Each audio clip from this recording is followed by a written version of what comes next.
si nous pouvions remonter le temps jusqu'à un monde où les dinosaures ne régnaient pas encore sur la Terre? Quel secret le passé nous livrerait-il si nous voyagions jusqu'au véritable début de l'ère mésozoïque, lorsque des créatures que tu n'aurais jamais imaginées se disputaient à la suprématie sur une planète tout juste renaissante? Chers voyageurs du temps, aujourd'hui nous embarquons pour une odyssée au Trias, la toute première période de l'ère des dinosaures.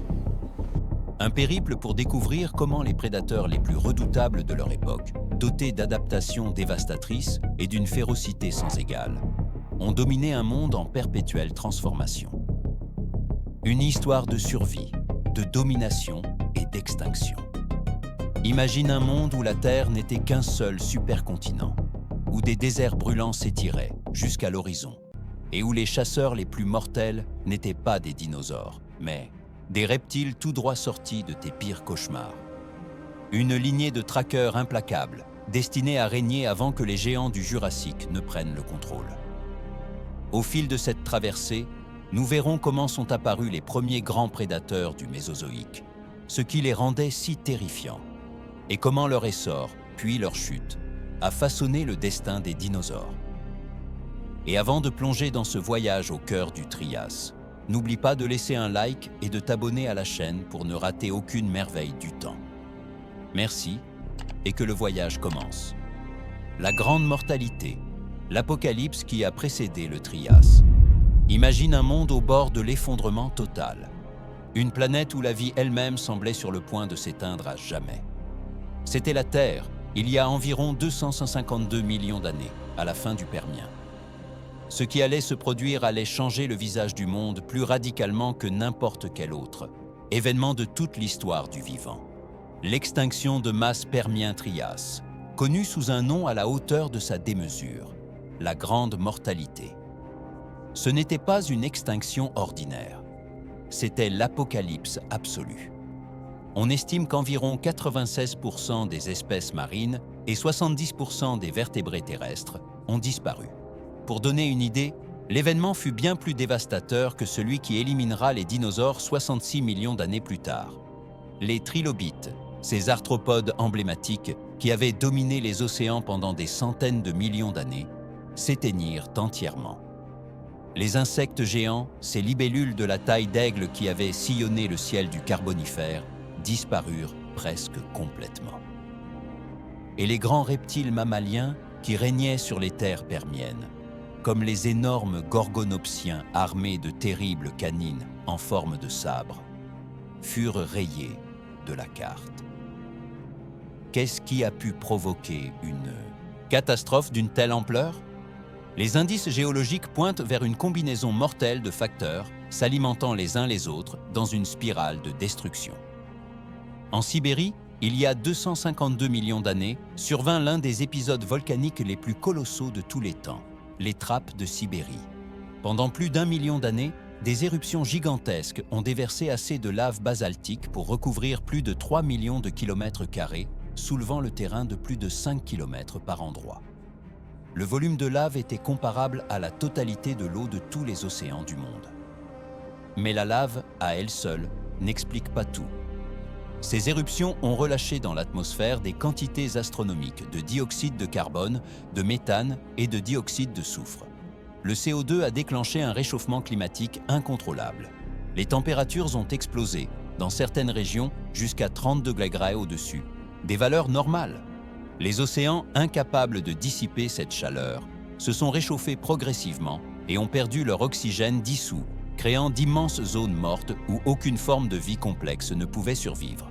Le dioxyde de soufre, lui, a réagi avec la vapeur d'eau dans l'atmosphère, produisant des pluies acides qui se sont abattues sur les terres et les mers, empoisonnant les sols et acidifiant les eaux. Les coraux et les mollusques dotés de coquilles en carbonate de calcium se sont littéralement dissous dans des océans devenus acides. La végétation terrestre s'est effondrée, et avec elle, les réseaux trophiques qui soutenaient la vie. Et ce n'était pas fini. Le réchauffement extrême a déstabilisé les hydrates de méthane piégés dans les fonds océaniques. Le méthane, un gaz à effet de serre bien plus puissant que le CO2, s'est échappé en bulles massives vers l'atmosphère, amplifiant encore le réchauffement dans un cycle infernal. le taux d'oxygène atmosphérique a chuté brutalement, passant d'environ 30% à 13% en à peine 20 000 ans, asphyxiant d'innombrables créatures. Le résultat, une terre presque stérile.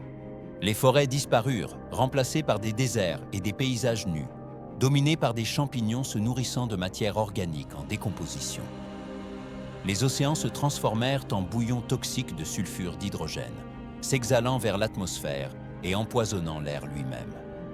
C'était littéralement un enfer sur Terre. Pourtant, même au cœur de cette annihilation sans précédent, la vie a prouvé sa ténacité. Certains survivants ont réussi à s'accrocher à l'existence, aux marges de ce monde brisé. Qui étaient ces héros inattendus? Et comment allaient-ils poser les fondations de l'ère à venir? La Renaissance, le Trias inférieur et ses survivants. Alors que la grande mortalité touchait à sa fin il y a environ 251 millions d'années, la Terre entra dans le Trias inférieur, la première période de l'ère mésozoïque. Ce fut un temps de convalescence lente et douloureuse, un monde fantomatique peuplé des rares survivants de la plus grande catastrophe biologique jamais connue. Les paysages du Trias inférieur étaient désolés. Là où s'étendaient autrefois des forêts luxuriantes, on ne voyait plus que d'immenses déserts rougeâtres et des plaines arides. Le climat était extrêmement chaud et sec, sans trace de glace au pôle. Le seul supercontinent existant, la Pangée, s'étirait de pôle en pôle comme une gigantesque masse en forme de C. Dans son intérieur, loin de toute côte, les températures estivales atteignaient des extrêmes infernaux, tandis que les hivers devenaient brutalement froids. Ce n'est qu'au bord de l'océan Thétis, une vaste mer intérieure mordant le flanc oriental de la Pangée, que le climat restait plus clément. Dans ce monde hostile, les rescapés de la grande mortalité entamèrent leur lente remontée. Parmi les plus abondants figurait l'Hystrosaurus, un reptile mammalien, dit cynodonte, gros comme un cochon, au physique mêlant traits reptiliens et mammaliens. Avec son museau aplati et ses défenses, l'Hystrosaurus était un herbivore coriace, capable de se contenter de la maigre végétation qui recommençait à repousser. On a retrouvé ces fossiles dans des régions aujourd'hui aussi éloignées que l'Afrique du Sud, l'Inde, la Chine, la Russie et l'Antarctique. Preuve que la Pangée permettait aux espèces de se disperser à l'échelle du globe. À côté de l'Hystrosaurus, de petits reptiles mammaliens carnivores, appelés cynodontes, commencèrent à se diversifier. Ressemblant à des mustélidés primitifs, comme des belettes ou de petits blaireaux, ils présentaient des caractéristiques intermédiaires entre reptiles et mammifères, des dents différenciées, un métabolisme plus efficace et peut-être même des poils. Les cynodontes furent essentiels, car c'est d'eux qu'émergeraient à la fin du Trias les tout premiers vrais mammifères. Les amphibiens jouèrent eux aussi un rôle majeur dans cette reconstruction. Les temnospondyles, amphibiens primitifs à tête aplatie et au corps massif, vivaient dans les cours d'eau et les marécages. Certains atteignaient des tailles impressionnantes, devenant de redoutables prédateurs des écosystèmes aquatiques. Mais les survivants les plus déterminants furent peut-être les premiers archosaures, le groupe dont descendront les crocodiles, les dinosaures, les ptérosaures et les oiseaux. Au Trias inférieur, ces archosaures étaient petits, de la taille de lézards, au corps élancé et aux pattes relativement longues. Leur posture était semi-dressée. Leurs membres se plaçaient davantage sous le corps, plutôt que de s'étaler sur les côtés comme chez la plupart des reptiles. Un avantage crucial, ils pouvaient se déplacer plus vite et avec une meilleure efficacité. La végétation du Trias inférieur restait modeste. Fougères, prêles et conifères primitifs furent les premières à recoloniser les paysages ravagés. Les plantes à fleurs n'existaient pas encore. Dans les zones plus humides près des rivières et des lacs, de petits bois de gymnospermes commençaient à se former, mais de vastes étendues de l'intérieur de la Pangée restaient des déserts secs à la végétation clairsemée. La récupération des écosystèmes fut extraordinairement lente. On estime qu'il fallut entre 5 et 10 millions d'années pour retrouver des niveaux de biodiversité comparables à ceux du Permien. Durant cette longue période, les écosystèmes étaient simples, avec peu d'espèces et des chaînes alimentaires fragiles. Les niches écologiques vacantes abondaient, prêtes à être occupées. Et puis, dans ce monde encore convalescent, un nouveau type de prédateur commença à émerger. Des reptiles qui évolueraient pour devenir les chasseurs les plus terrifiants du Trias moyen et supérieur, bien avant que les dinosaures n'atteignent leur grandeur. C'étaient les rowisuchiens et d'autres archosaures carnivores, les véritables rois du Trias. Comment ont-ils réussi à dominer? Et qu'est-ce qui les rendait si mortels? Les seigneurs du Trias moyen, naissance des grands prédateurs.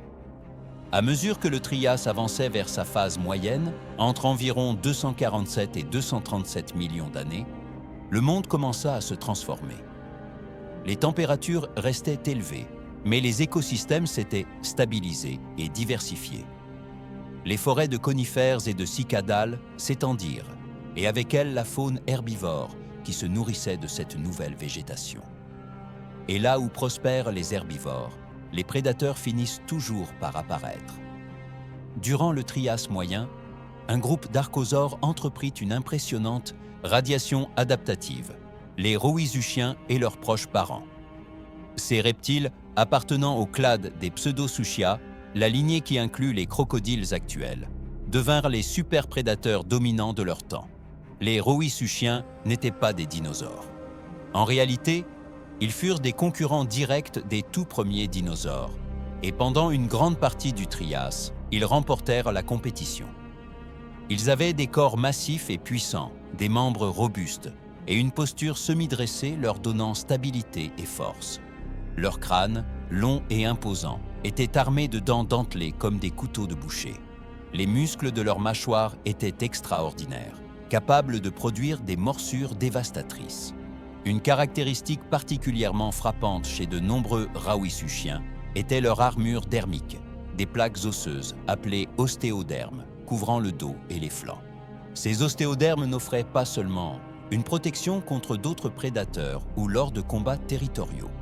Ils pouvaient aussi contribuer à réguler la température corporelle, un atout crucial sous les climats extrêmes du Trias. Les rowisuchiens occupaient le sommet de la chaîne alimentaire terrestre.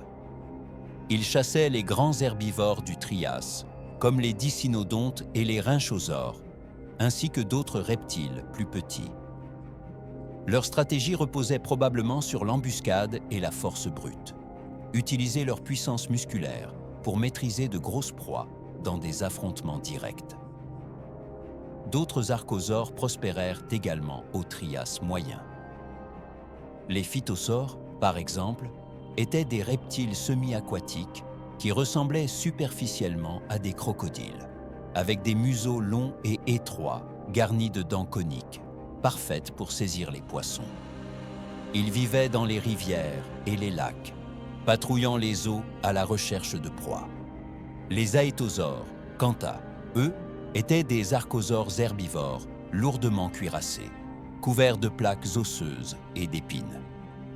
Ils évoquaient des tatous géants et se nourrissaient de plantes, utilisant leur museau en forme de pelle pour déterrer racines et tubercules.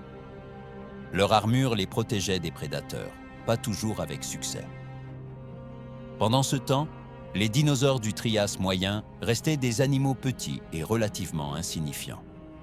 Des formes primitives comme Marasuchus et d'autres dinosauromorphes avaient la taille de poulets ou de petits chiens, bipèdes, agiles, mais loin d'être des prédateurs dominants. Ils partagèrent le monde avec les rowisuchiens, tout en restant clairement au second plan. Dans les océans, les reptiles marins entamèrent leur propre diversification.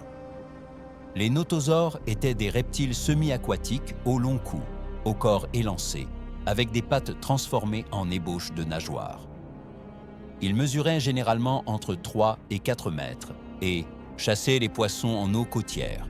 Les placodontes, à l'inverse, avaient des corps robustes et des dents aplaties spécialisées pour broyer mollusques et crustacés. Mais les véritables seigneurs des mers triasiques seraient les ichtyosaures. Leur nom signifie « lézard-poisson ». Issus d'ancêtres terrestres, ils évoluèrent en chasseurs marins hautement spécialisés. Avec un corps fuselé rappelant celui des dauphins, une puissante nageoire caudale et d'immenses yeux adaptés à la vision en profondeur, les ichtyosaures étaient rapides et redoutablement efficaces. Certains, comme Symbospondylus, atteignaient jusqu'à 10 mètres de long, devenant les super prédateurs océaniques du Trias moyen. Le Trias moyen fut en somme la scène où se posèrent les bases de la faune du reste du Mésozoïque. Les écosystèmes étaient complexes et diversifiés, avec de nombreux groupes en compétition pour les ressources. Mais l'apogée des prédateurs du Trias allait arriver au chapitre suivant, avec l'émergence de créatures encore plus terrifiantes. Quels monstres rôdaient donc dans le Trias supérieur? L'apogée de la terreur, les prédateurs du Trias supérieur. Le Trias supérieur, qui s'étend d'environ 237 à 201 millions d'années, fut l'âge d'or des prédateurs non dinosaures. C'est à ce moment que les Rauisuchiens atteignirent leur apogée, que les reptiles les plus redoutables ayant existé jusqu'alors dominèrent la terre ferme, et que les dinosaures, bien que présents, vivaient encore dans leur ombre. Parmi les prédateurs les plus emblématiques de cette époque, on trouve Postosuchus. Ce Rauisuchien, dont le nom signifie « crocodile de Post », en référence au Post Quarry au Texas, où ses fossiles furent découverts, était une machine à tuer parfaitement conçue.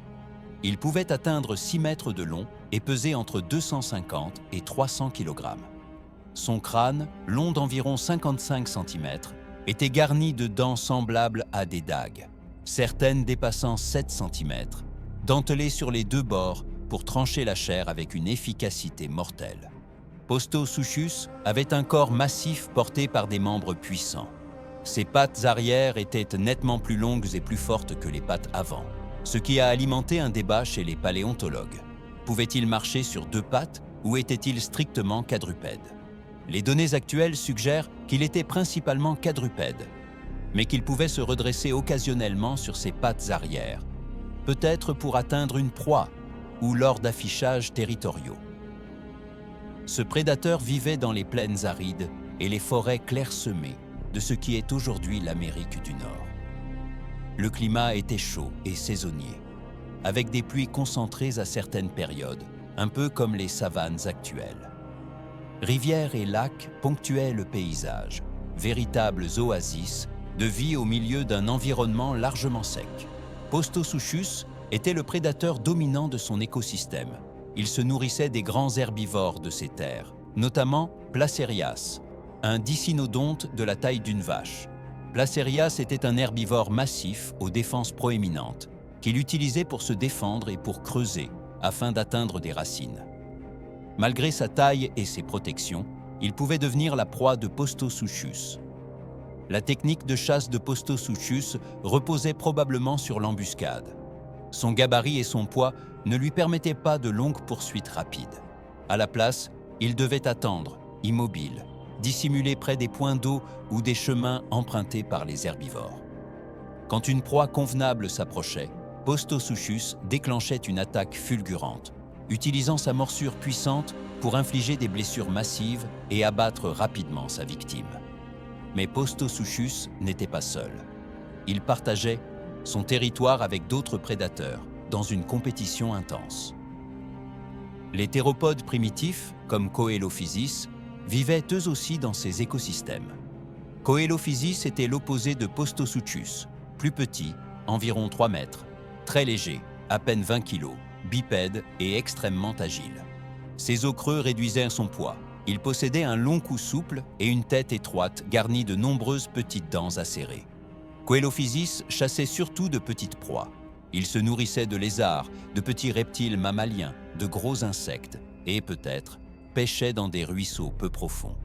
Sa stratégie était à l'inverse de celle de Postosuchus: vitesse, agilité et chasse en groupe. Des fossiles découverts à Ghost Ranch, au Nouveau-Mexique, montrent des centaines d'individus de Coelophysis réunis, ce qui suggère qu'ils vivaient en grands groupes et pouvaient chasser de manière coopérative. Même si Coelophysis entrait en concurrence avec Postosuchus sur certaines ressources, les affrontements directs devaient rester rares.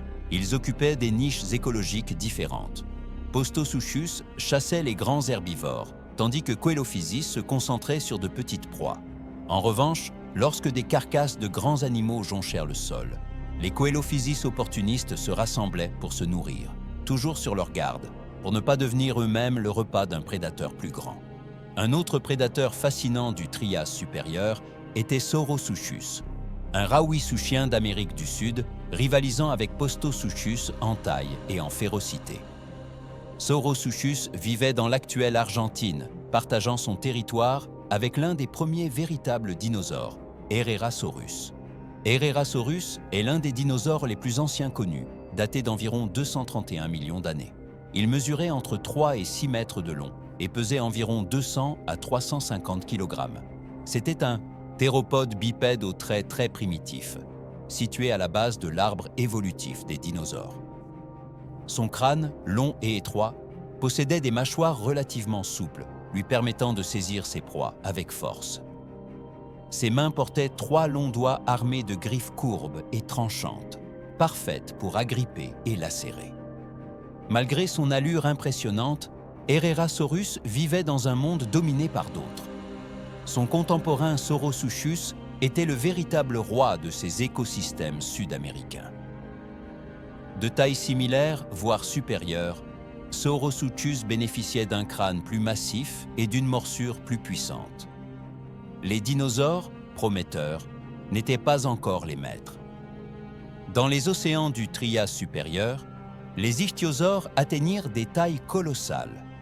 Shonisaurus, du Trias supérieur du Nevada, pouvait mesurer jusqu'à 15 mètres, devenant l'un des plus grands reptiles marins de son temps.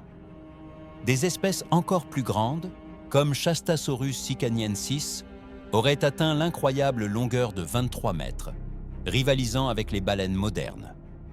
Ces géants se nourrissaient probablement de poissons et de céphalopodes, leur taille imposante leur assurant la domination des mers. Le Trias supérieur fut véritablement l'apogée des prédateurs archosauriens. Rawhisuchiens, phytosaures et autres reptiles régnaient sur la terre et l'eau. Les dinosaures, bien présents et en pleine évolution, occupaient encore des rôles secondaires. Mais cet équilibre allait se briser de façon spectaculaire. Un cataclysme approchait, destiné à changer à jamais le destin de tous ces groupes. Quel événement mettrait fin au règne des Rawhisuchiens et ouvrirait la voie à l'ère des dinosaures? La fragmentation de la Pangée et l'extinction Trias-Jurassique. Il y a environ 201 millions d'années, à la fin du Trias, la Terre connut un nouvel épisode d'extinction de masse, moins dévastateur que la grande, mortalité mais tout de même colossale. L'extinction Trias-Jurassique élimina environ 76% des espèces, dont la majorité des grands archosaures non dinosaures, de nombreux reptiles mammaliens et les derniers grands amphibiens. Un choc sélectif mais mortel, qui reconfigura totalement les écosystèmes terrestres et marins. Les causes de cette extinction sont étroitement liées à un événement géologique d'ampleur épique, le début de la fragmentation de la Pangée. Pendant des dizaines de millions d'années, la Pangée avait constitué une masse continentale unique. Mais les forces tectoniques à l'intérieur du manteau terrestre commencèrent à déchirer le supercontinent. Une fissure s'ouvrit le long de ce qui correspond aujourd'hui à l'Atlantique central, de l'Amérique du Nord à l'Amérique du Sud, en passant par l'Europe et l'Afrique. Ce processus ne fut pas silencieux. Il s'accompagna d'éruptions volcaniques gigantesques, d'une échelle presque inimaginable, formant ce que les géologues appellent la province magmatique centre-atlantique, Central Atlantic Magmatic Province, ou CAMP. Pendant environ 600 000 ans, des millions de kilomètres cubes de basalte jaillirent à travers d'immenses fractures. La lave recouvrit de vastes zones de ce qui correspond aujourd'hui à 4 continents, créant des dépôts visibles encore en Amérique du Nord, en Amérique du Sud, en Europe et en Afrique. Les éruptions du camp relâchèrent non seulement de la lave, mais aussi d'énormes quantités de gaz, dioxyde de carbone, dioxyde de soufre et méthane. Le CO2 provoqua un réchauffement climatique rapide. Les températures grimpèrent de plusieurs degrés, bouleversant les régimes climatiques à l'échelle mondiale. Certaines études suggèrent des hausses de 3 à 5 degrés BC en l'espace de quelques décennies, un rythme de changement extrêmement brutal que beaucoup d'espèces ne purent encaisser. Le dioxyde de soufre, en se combinant à la vapeur d'eau, produisit des pluies acides qui se déversèrent sur les terres et les océans, empoisonnant les sols et acidifiant les eaux marines. Les organismes dotés de coquilles calcaires furent particulièrement vulnérables et environ 20% des familles biologiques marines disparurent. Mais une étude récente a mis en lumière un retournement surprenant. Le froid, pas seulement la chaleur, joua un rôle critique. Les éruptions injectèrent d'énormes quantités d'aérosols soufrés dans la stratosphère. Ces particules réfléchissaient la lumière du Soleil vers l'espace, provoquant un refroidissement global rapide et intense, un hiver volcanique. Les températures auraient pu chuter brutalement pendant des décennies, voire des siècles, avant de remonter lorsque les aérosols se dissipèrent, déclenchant des oscillations climatiques extrêmes. Cette instabilité fut dévastatrice. Les grands archosaures, comme les rowisuchiennes et les phytosaures, qui avaient dominé durant des dizaines de millions d'années, ne réussirent pas à s'adapter à ces conditions changeantes. De grande taille, probablement dotés de métabolisme relativement lent, ils avaient besoin de beaucoup de nourriture et leur cycle de reproduction devait être long. Quand les écosystèmes s'effondrèrent et que la végétation dépérit, les chaînes alimentaires se disloquèrent depuis la base. Les grands herbivores moururent de faim et privés de proie. Les superprédateurs comme Postosuchus et Saurosuchus suivirent. Les groupes les plus spécialisés souffrirent tout particulièrement. Les aétosaures, herbivores cuirassés autrefois si abondants, disparurent totalement. Les phytosaures, reptiles semi-aquatiques à l'allure de crocodiles, s'éteignirent eux aussi. Les rowisuchiens, les rois du Trias, furent presque entièrement balayés. Dans les océans, les reptiles marins payèrent un lourd tribut. Notosaures et placodontes s'éteignirent complètement. Même les ichthyosaures, qui avaient atteint une diversité spectaculaire avec des formes de toute taille et des régimes variés, subirent une réduction drastique. Seuls 2 lignages d'ichthyosaures survécurent, ceux aux corps les plus fuselés, mieux adaptés à la pleine mer. Les conodontes, micro-organismes marins dotés de petites pièces dentaires minéralisées, présents depuis le Cambrien, disparurent finalement lors de cette crise, refermant un chapitre de plus de 300 millions d'années. Pourtant, certains groupes tinrent bon. Les dinosaures, qui durant le Trias étaient restés relativement petits et marginaux, résistèrent au cataclysme. Pourquoi? Plusieurs traits leur donnèrent un avantage. Ils étaient généralement plus petits que les rowisuchiens, donc avaient besoin de moins de nourriture. Leur métabolisme était probablement plus efficace, et leur posture pleinement dressée leur permettait une locomotion plus économe en énergie. Beaucoup de dinosaures primitifs étaient omnivores ou avaient une alimentation flexible, ce qui leur permettait d'exploiter des ressources variées. Les premiers mammifères survécurent aussi, même s'ils restaient petits et majoritairement nocturnes. Les crocodilomorphes, ancêtres des crocodiles modernes, franchirent l'épreuve, sans doute parce que nombre d'entre eux étaient semi-aquatiques et pouvaient se réfugier dans les milieux d'eau quand les conditions terrestres devenaient invivables. Les tortues, grâce à leur carapace protectrice et à leur métabolisme lent, perdurèrent également. Les ptérosaures, premiers vertébrés volants, survécurent grâce à leur capacité à migrer vers des régions plus favorables et à exploiter des ressources aériennes. Leur succès leur permettra de se diversifier largement au Jurassique. L'extinction Trias-Jurassique fut, en somme, un filtre évolutif. Elle élimina les grands archosaures spécialisés qui avaient dominé le Trias, mais épargna des groupes plus petits, plus adaptables et dotés de métabolismes efficaces. Le décor était désormais dégagé. Les niches écologiques vacantes n'attendaient qu'à être occupées. Et les dinosaures, libérés de leurs concurrents, étaient prêts à accéder à la grandeur.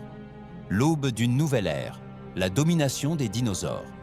Avec le début du Jurassique, il y a 201 millions d'années, le monde entra dans une nouvelle ère. Les dinosaures, qui avaient été des acteurs secondaires tout au long du Trias, se retrouvèrent soudain sans les prédateurs géants qui les avaient tenus en respect. Les rowisuchiens avaient disparu. Les grands phytosaures et les aétosaures n'étaient plus que des fossiles. Les niches de grands herbivores et de superprédateurs étaient vides. Et les dinosaures ne perdirent pas une seconde pour les occuper. Au Jurassique inférieur, ils connurent Une explosion adaptative sans précédent. Les théropodes, dinosaures carnivores, bipèdes, se diversifièrent à toute vitesse. Des formes comme Dilophosaurus et Cryolophosaurus atteignirent 6 à 7 mètres, devenant les nouveaux superprédateurs terrestres. Ils arborèrent des crânes ornés de crêtes distinctives, des dents tranchantes comme des lames, et des griffes puissantes aux mains et aux pieds. Les sauropodomorphes, ancêtres des géants au long cou, entamèrent eux aussi leur ascension. Plateosaurus, déjà présent au Trias supérieur, donna naissance à des lignées qui, au Jurassique moyen et supérieur, produiraient les plus grands animaux terrestres de tous les temps. Des sauropodes, comme Brachiosaurus, Diplodocus et Argentinosaurus. Les ornithischiens, l'autre grand groupe de dinosaures herbivores, se diversifièrent également. Des formes précoces comme l'Esotosaurus évoluèrent au fil du temps vers les stégosaures aux plaques dorsales, les ankylosaures cuirassés et les cératopsiens à cornes du Crétacé. Dans les airs, les ptérosaures prospérèrent, donnant naissance à des formes toujours plus spécialisées. Certains développèrent des envergures de plusieurs mètres, devenant les maîtres des cieux jurassiques. Dans les océans, si les ichthyosaures survécurent, leur diversité ne retrouva jamais complètement son niveau d'avant-crise. À leur place, un nouveau groupe de reptiles marins émergea, les plésiosaures. Avec leurs longs cous et leurs corps larges propulsés par 4 nageoires, les plésiosaures et leurs cousins au cou court, les pliosaures, devinrent les nouveaux prédateurs dominants des mers jurassiques et crétacées. Le Jurassique fut véritablement l'âge d'or des dinosaures. Des géants herbivores paissaient dans des forêts luxuriantes de conifères et de fougères. Des théropodes à plumes chassaient en groupe. Les cieux résonnaient des cris de ptérosaures aux ailes membraneuses. Et les océans fourmillaient de reptiles marins aux formes étranges et merveilleuses. Et tout cela fut possible pour une raison simple. Les prédateurs du Trias, les Rowisuchiens et leurs proches, avaient disparu. L'extinction Trias-Jurassique fut une tragédie pour beaucoup, mais une opportunité pour les dinosaures. Libérés de la concurrence, ils purent enfin réaliser leur potentiel évolutif et devenir les animaux dominants du Mésozoïque. Le règne des dinosaures durerait plus de 135 millions d'années, jusqu'à ce qu'un autre événement catastrophique, l'impact de l'astéroïde de Chicxulub, il y a 66 millions d'années, mette fin à leur ère. Mais ça, c'est une autre histoire. Réflexion finale. Les leçons du Trias. En regardant en arrière, après ce voyage épique à travers le Trias, quelles leçons peut-on tirer des prédateurs les plus terrifiants de cette époque lointaine? D'abord, on comprend à quel point l'évolution dépend des circonstances. Les Rauisuchiens, Postosuchus et Saurosuchus, les phytosaures et les aétosaures étaient des créatures superbement adaptées à leur temps. Ils ont dominé la Terre pendant des dizaines de millions d'années. Pourtant, lorsque les conditions ont changé brutalement, leurs spécialisations se sont transformées en handicap. Les dinosaures, plus petits et plus flexibles, n'ont pas survécu parce qu'ils étaient meilleurs au sens absolu, mais parce que les circonstances ont favorisé leurs adaptations particulières. Ensuite, on voit la puissance incroyable des extinctions de masse à remodeler le vivant. La grande mortalité Permien-Trias a failli faire disparaître toute vie complexe, mais elle a aussi ouvert la voie à de nouveaux groupes. L'extinction Trias-Jurassique a éliminé les dominants établis, permettant aux dinosaures de s'épanouir. Ces catastrophes, aussi dévastatrices soient-elles, sont aussi des moteurs d'innovation évolutive. Troisièmement, on mesure l'extraordinaire résilience de la vie. Même après la pire extinction de masse de tous les temps, la vie a trouvé un chemin. Les écosystèmes se sont reconstruits, de nouvelles formes sont apparues, et la planète s'est de nouveau remplie de créatures étonnantes. Cette ténacité peut nous donner de l'espoir à notre époque, marquée par des changements environnementaux rapides. Enfin, le Trias nous rappelle l'humilité. Les Rauisuchiens n'imaginaient probablement pas que leur règne prendrait fin. Les dinosaures du Trias ne savaient pas qu'ils hériteraient de la Terre. Et nous, humains, dominants à notre tour, ferions bien de nous souvenir qu'aucune suprématie ne dure éternellement. L'avenir est incertain, Et l'histoire de la vie sur Terre regorge de retournements inattendus. Les prédateurs du Trias, ces rois d'avant le Jurassique, nous ont laissé un héritage fascinant dans les roches et les fossiles que nous étudions aujourd'hui. C'étaient des créatures magnifiques, terrifiantes et incroyablement efficaces. Et même s'ils ont disparu il y a 201 millions d'années, leur histoire résonne encore, nous rappelant les merveilles et les dangers d'une planète vivante, toujours changeante, toujours surprenante. Si ce voyage au Trias t'a plu, n'oublie pas de t'abonner à la chaîne pour continuer à explorer ensemble les mystères du passé profond. On se retrouve dans la prochaine aventure préhistorique.